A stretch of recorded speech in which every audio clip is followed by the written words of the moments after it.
Bom dia, alunos da primeira série, tudo bem?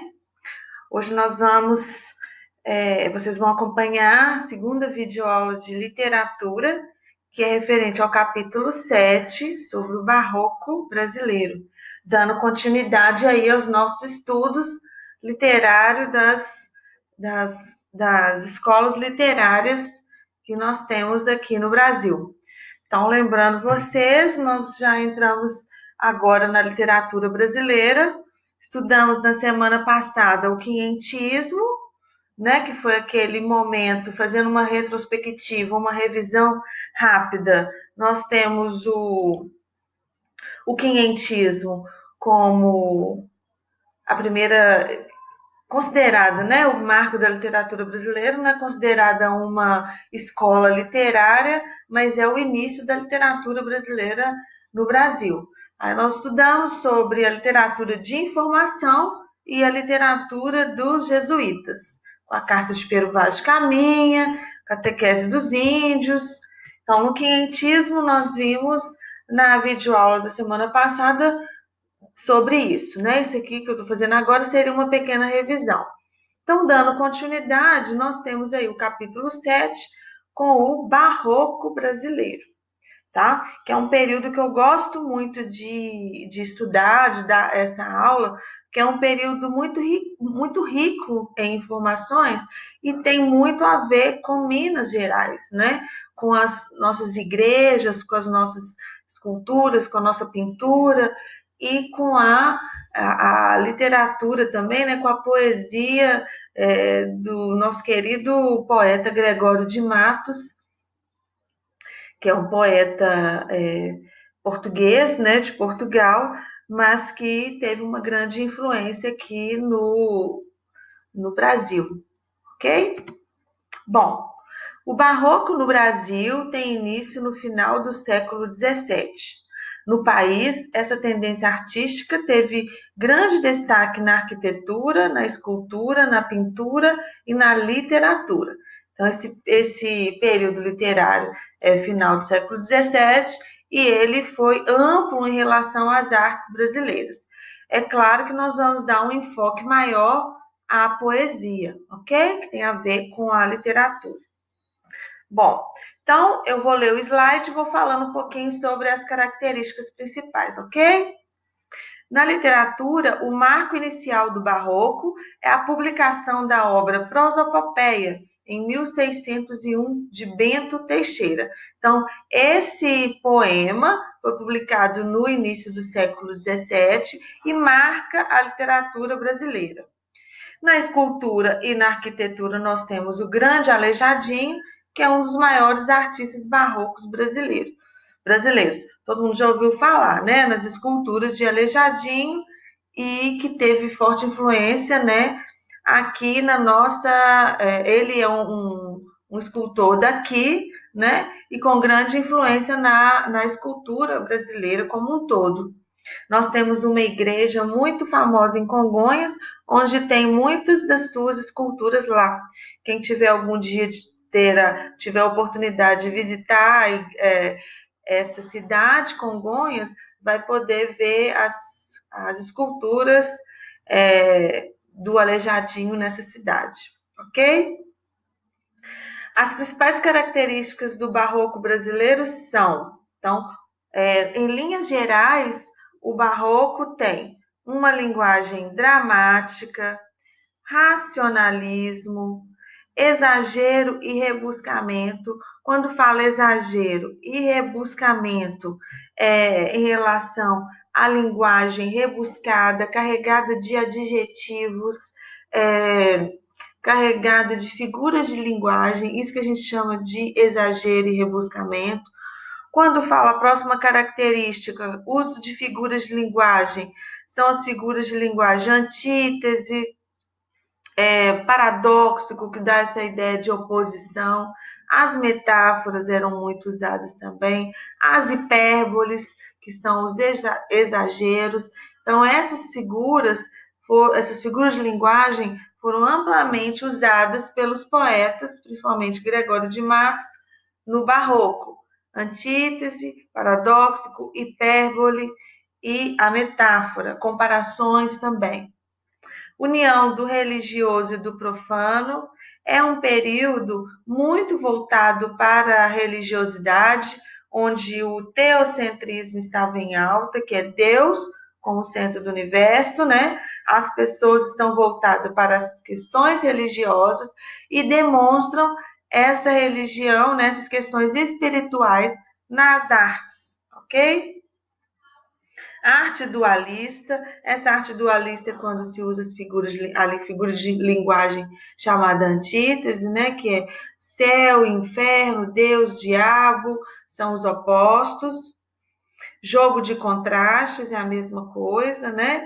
Valorização de detalhes, ou seja, voltando a esses detalhes em relação ao rebuscamento da linguagem. E dois termos muito usados no barroco que são cultismo e conceptismo.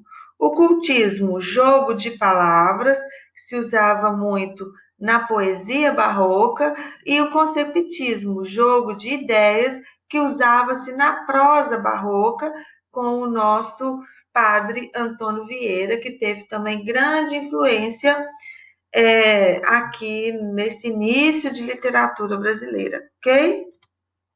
Bom, contexto histórico. Nós estamos aí no século XVII. O que estava acontecendo de importante no Brasil? No início do século XVII, o Brasil era uma colônia portuguesa. Os jesuítas sentiram necessidade de catequizar os povos indígenas para contribuir com o processo colonizador e se utilizaram do barroco para isso, principalmente por meio da religião, que exercia influência significativa na vida das pessoas. Por conta disto, a maior parte da herança barroca no Brasil está na arte sacra, na pintura e na estatuária dos conventos e igrejas. Então, gente, se lá no quinhentismo já tinha essa intenção de levar a religião católica aos índios e a todos que estavam aqui no Brasil colônia, agora no século XVII isso se confirma ainda mais, ok? Um detalhe importante dessa época, também chamado século do ouro, refere-se à exploração de minério em Minas Gerais, que se tornou um dos principais polos culturais e econômicos do país, pois lá, né, em Minas, muitas jazidas foram encontradas. Isso contribuiu para o desenvolvimento da cultura e da arte naquela região.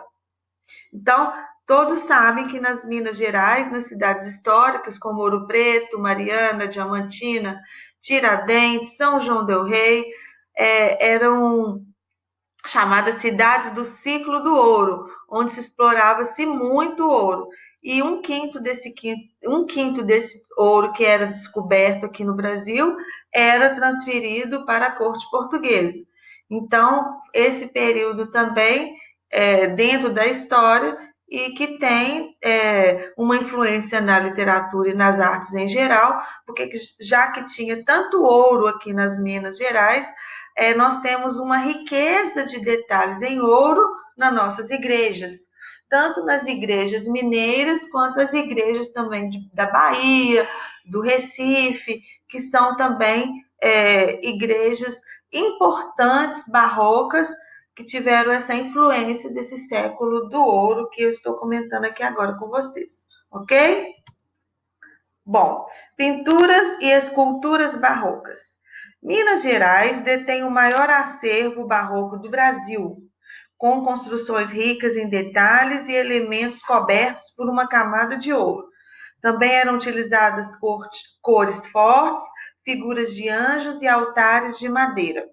Então, quando vocês tiverem a oportunidade de visitar as igrejas mineiras no interior de Minas, vocês vão observar que tinha muito ouro, nessa camada de ouro nas figuras barrocas, nos anjos, cores fortes, dando esse contraste entre o claro e o escuro e valorizando os altares, né, com muita riqueza de detalhes, ok?